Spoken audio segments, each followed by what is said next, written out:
พี่น้องมื้อนี้ครับพาพี่น้องมาเลาะอยู่ให้อยู่หน้าพี่น้องเลยข้าวหวาน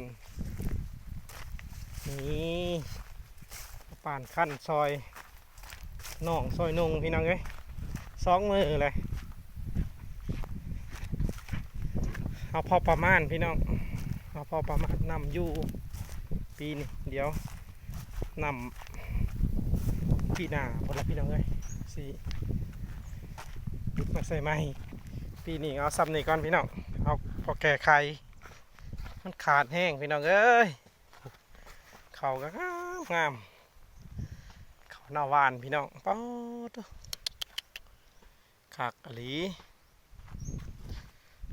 นี่บรรยากาศโอ้ผ่านคันมาแล้วค่ะตัดหลักมาซักอีกพี่น้องเอ้ย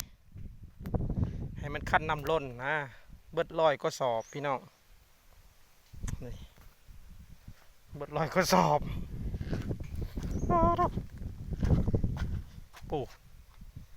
เขางามพี่น้องเอ้ยจ้ะ